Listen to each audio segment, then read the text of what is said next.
Chairman Cummings, Ranking Member Jordan, and members of the committee. Thank you for inviting me here today. I have asked this committee to ensure that my family be protected from presidential threats and that the committee be sensitive to the questions pertaining to ongoing investigations. I thank you for your help and for your understanding.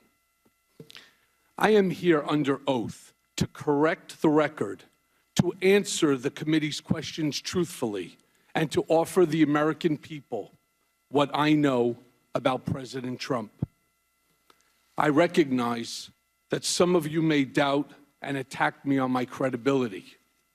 It is for this reason that I have incorporated into this opening statement documents that are irrefutable and demonstrate that the information you will hear is accurate and truthful.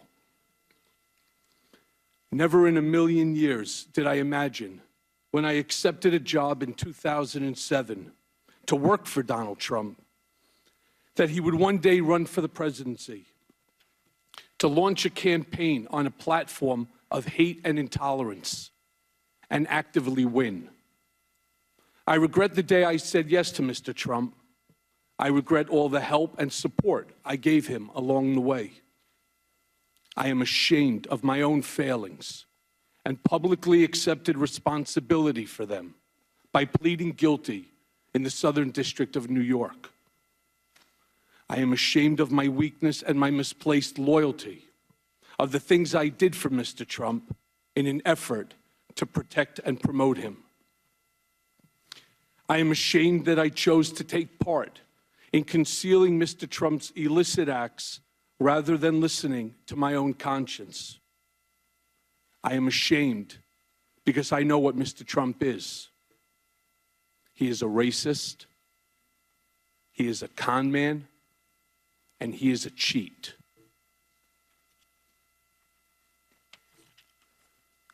He was a presidential candidate who knew that Roger Stone was talking with Julian Assange about a WikiLeaks drop on the Democratic National Committee emails. And I will explain each in a few moments. I am providing the committee today with several documents, and these include a copy of a check Mr. Trump wrote from his personal bank account after he became president to reimburse me for the hush money payments I made to cover up his affair with an adult film star and to prevent damage to his campaign.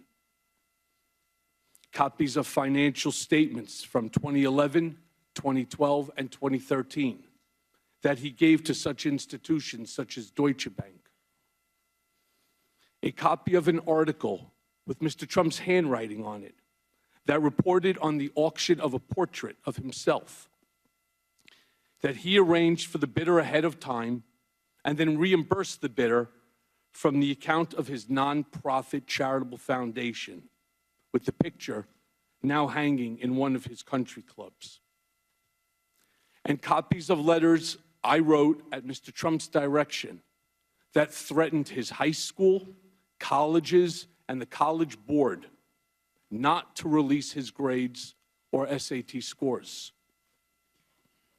I hope my appearance here today, my guilty plea, and my work with law enforcement agencies are steps along a path of redemption that will restore faith in me and help this country understand our president better.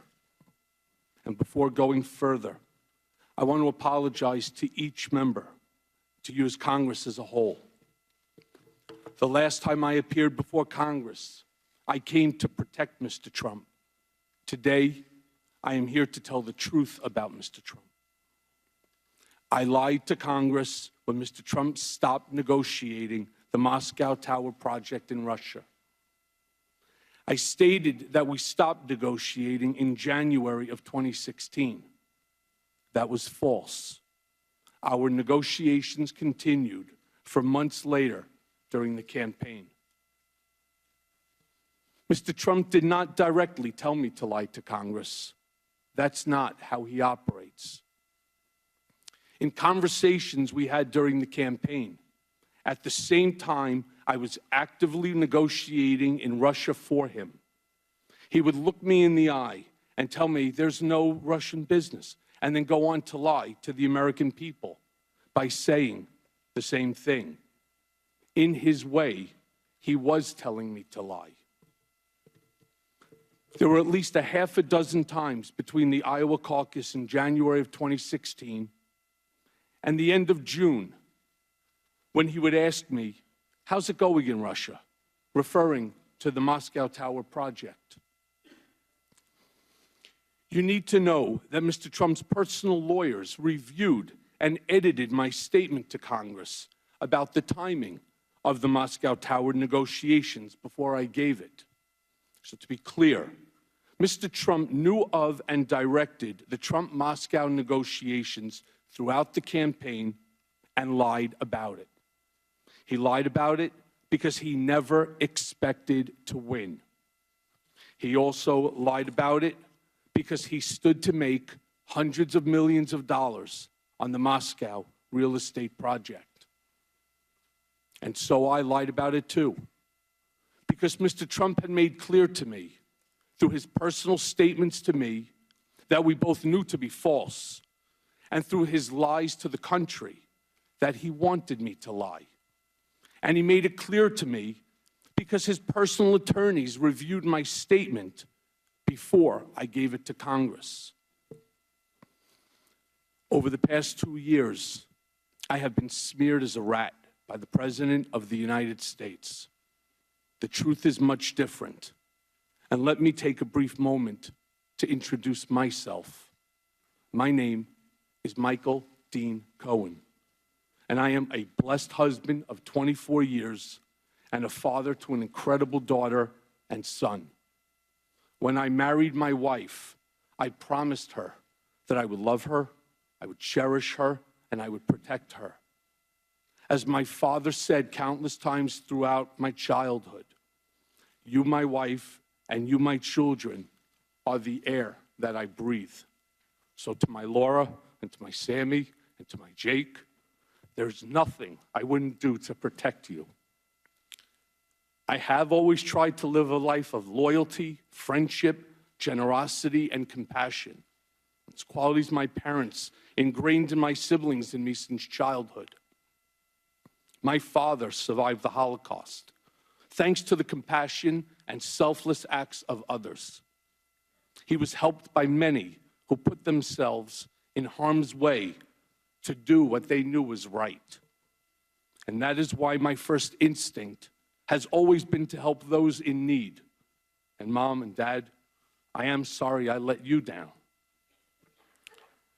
As the many people that know me best would say, I am the person that they call at 3 a.m. if they needed help. And I proudly remember being the emergency contact for many of my children's friends when they were growing up, because their parents knew that I would drop everything and care for them as if they were my own. Yet last fall, I pled guilty in federal court to felonies for the benefit of, at the direction of, and in coordination with individual number one. And for the record, individual number one is President Donald J. Trump. It is painful to admit that I was motivated by ambition at times. It is even more painful to admit that many times I ignored my conscience and acted loyal to a man when I should not have. Sitting here today, it seems unbelievable that I was so mesmerized by Donald Trump that I was willing to do things for him that I knew were absolutely wrong. For that reason, I have come here to apologize to my family, to my government, and to the American people. Accordingly, let me now tell you about Mr. Trump. I got to know him very well, working very closely with him for more than 10 years as his executive vice president and special counsel, and then as personal attorney when he became president. When I first met Mr. Trump, he was a successful entrepreneur, a real estate giant, and an icon.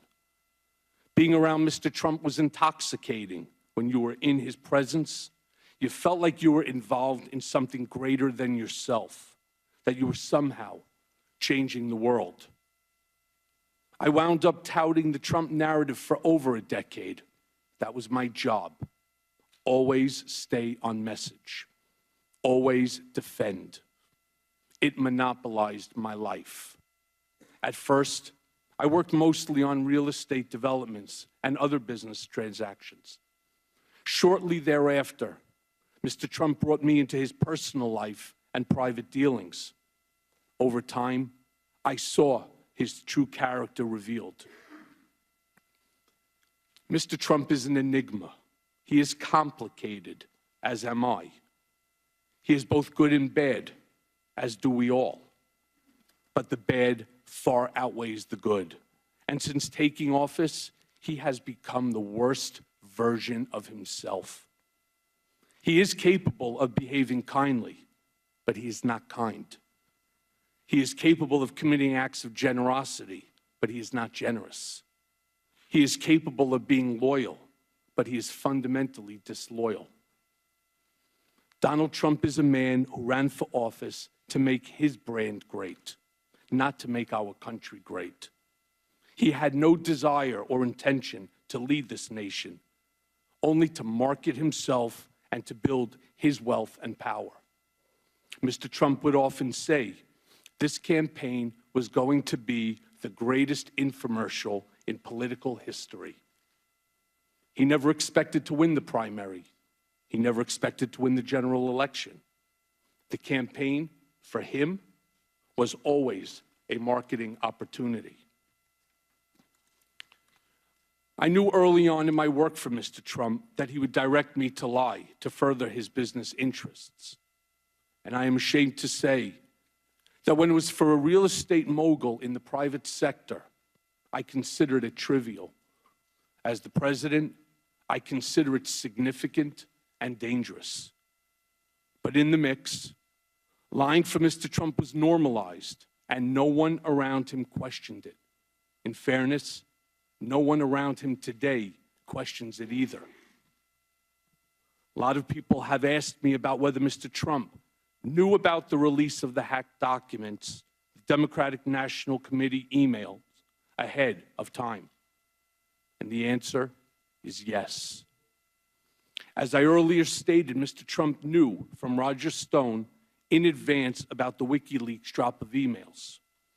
In July of 2016, days before the Democratic convention, I was in Mr. Trump's office when his secretary announced that Roger Stone was on the phone. Mr. Trump put Mr. Stone on the speakerphone.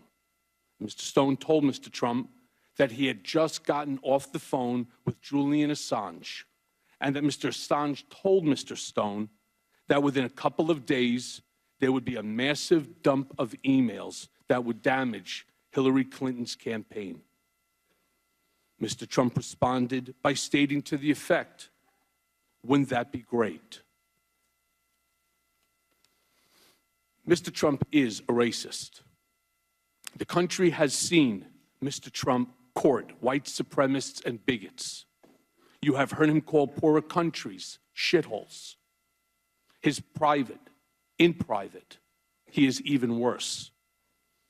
He once asked me if I could name a country run by a black person that wasn't a shithole. This was when Barack Obama was president of the United States. And while we were once driving through a struggling neighborhood in Chicago, he commented that only black people could live that way. And he told me that black people would never vote for him because they were too stupid.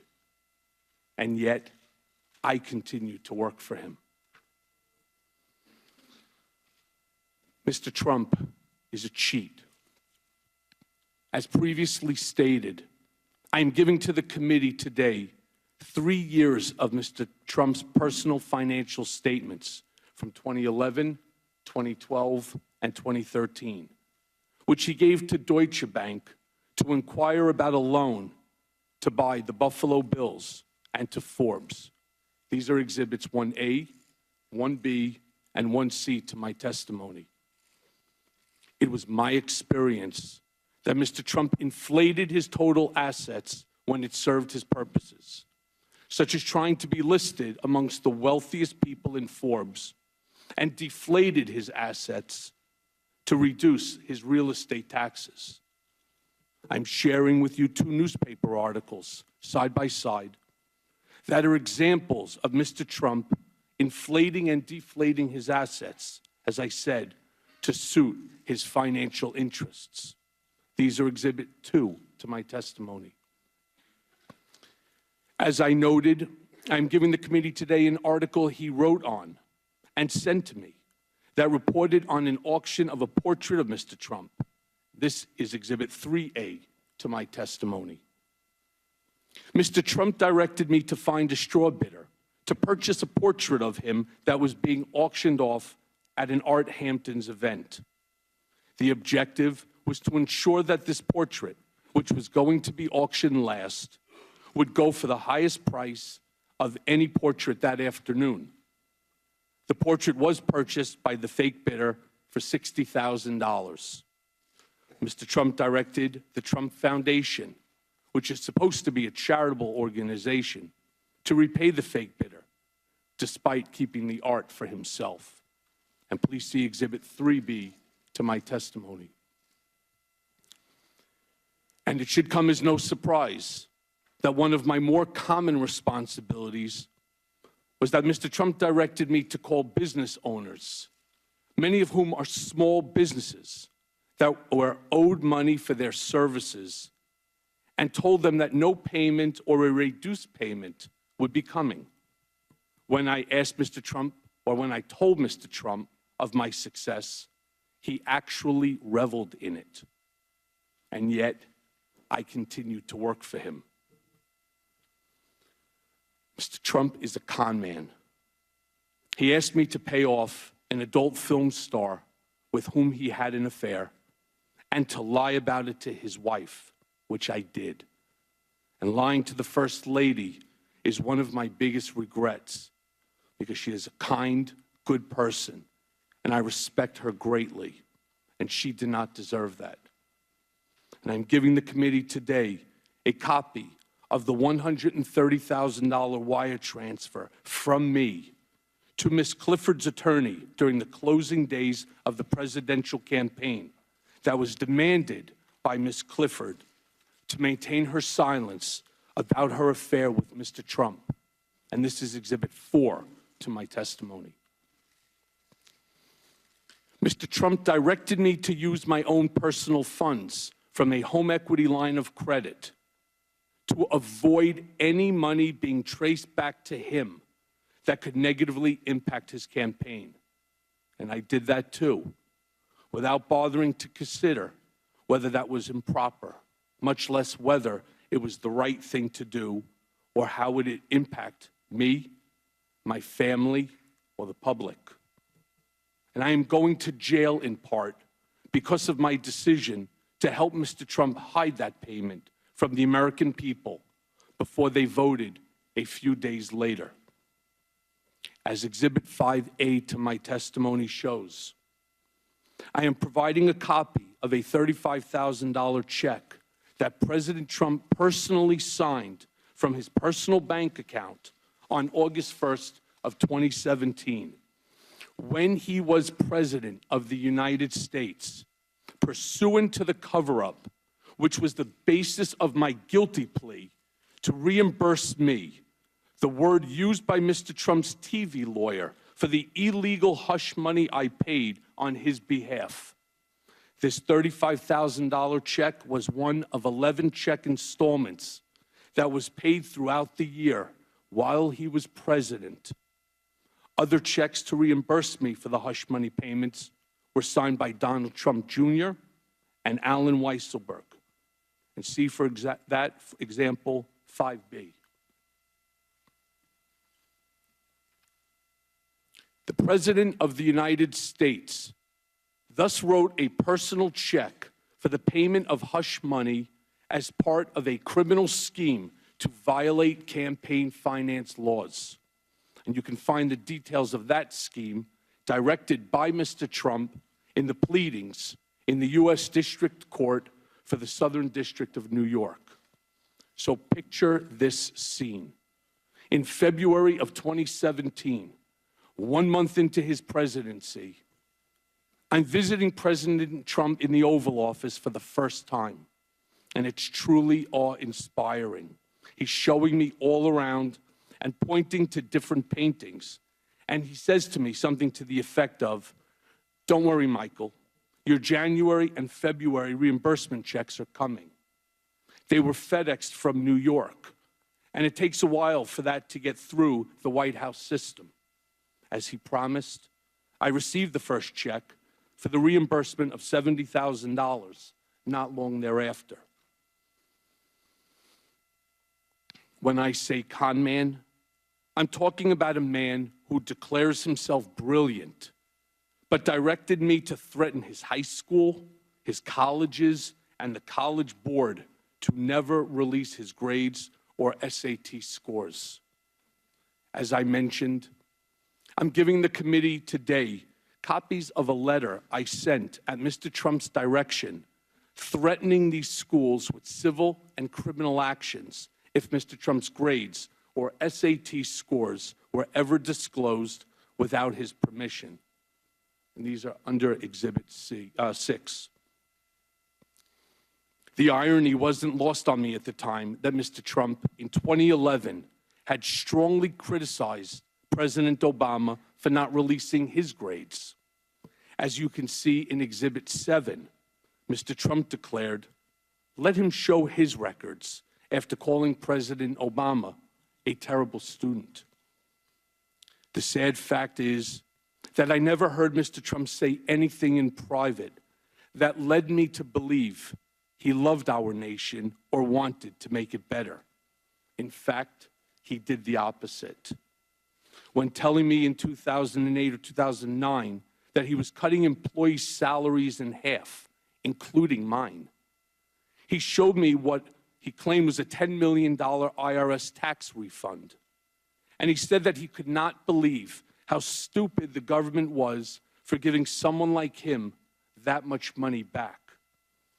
During the campaign, Mr. Trump said that he did not consider Vietnam veteran and prisoner of war Senator John McCain to be a hero because he likes people who weren't captured.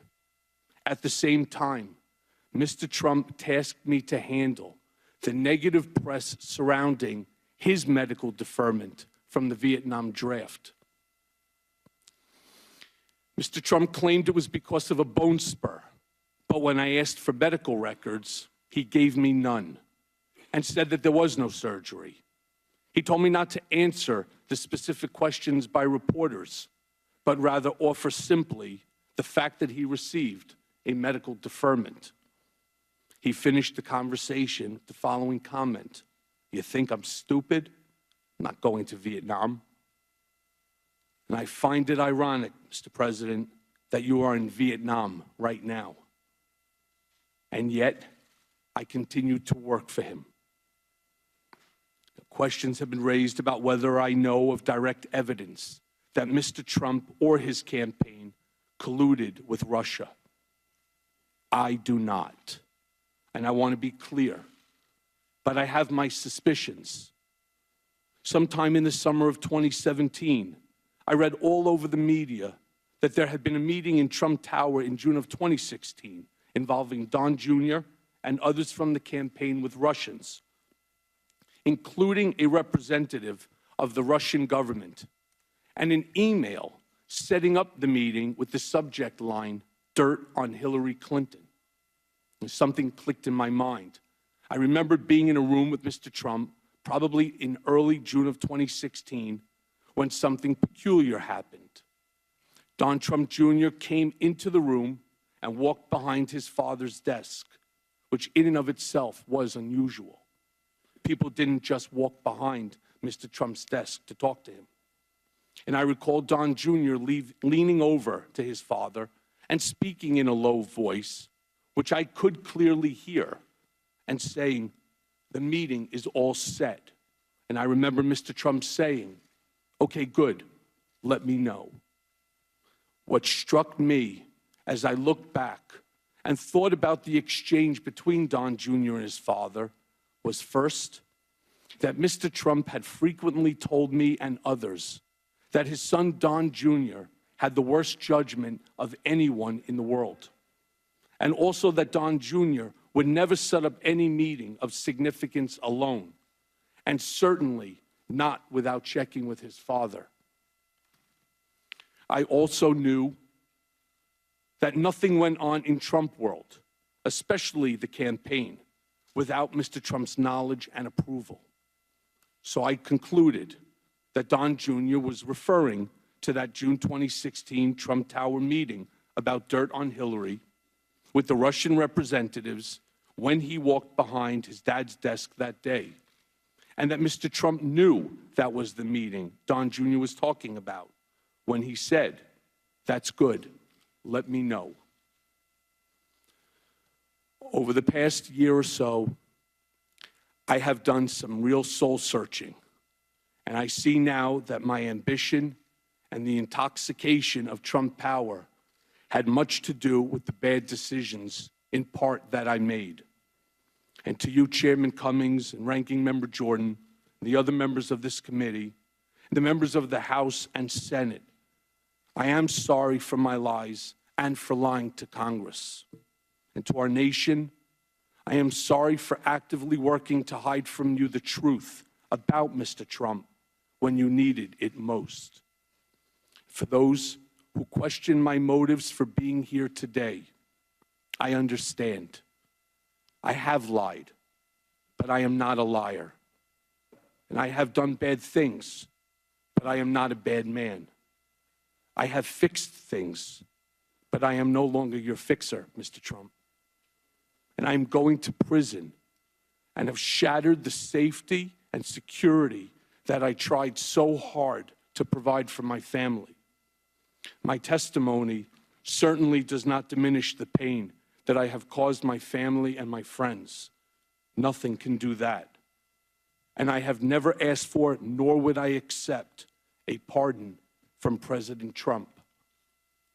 And by coming today, I have caused my family to be the target of personal, scurrilous attacks by the president and his lawyer, trying to intimidate me from appearing before this panel. Mr. Trump called me a rat for choosing to tell the truth, much like a mobster would do when one of his men decides to cooperate with the government. And as Exhibit 8 shows, I have provided the committee with copies of tweets that Mr. Trump posted, attacking me and my family. And only someone burying his head in the sand would not recognize them for what they are. It's encouragement to someone to do harm to me and my family. I never imagined that he would engage in vicious, false attacks on my family and unleash his TV lawyer to do the same. And I hope this committee and all members of Congress on both sides of the aisle make it clear that as a nation, we should not tolerate attempts to intimidate witnesses before Congress, and attacks on family are out of bounds and not acceptable. And I wish to especially thank Speaker Pelosi for her statements, and it's Exhibit 9, to protect this institution and me, and the chairman of the House Permanent Select Committee on Intelligence, Adam Schiff, and you, Chairman Cummings, for likewise defending the institution and my family against the attacks by Mr. Trump, and also the many Republicans who have admonished the president as well. I am not a perfect man. I have done things I am not proud of, and I will live with the consequences of my actions for the rest of my life. But today, I get to decide the example that I set for my children and how I attempt to change how history will remember me. I may not be able to change the past, but I can do right by the American people here today. and I thank you for your attention, and I'm happy to answer the committee's questions.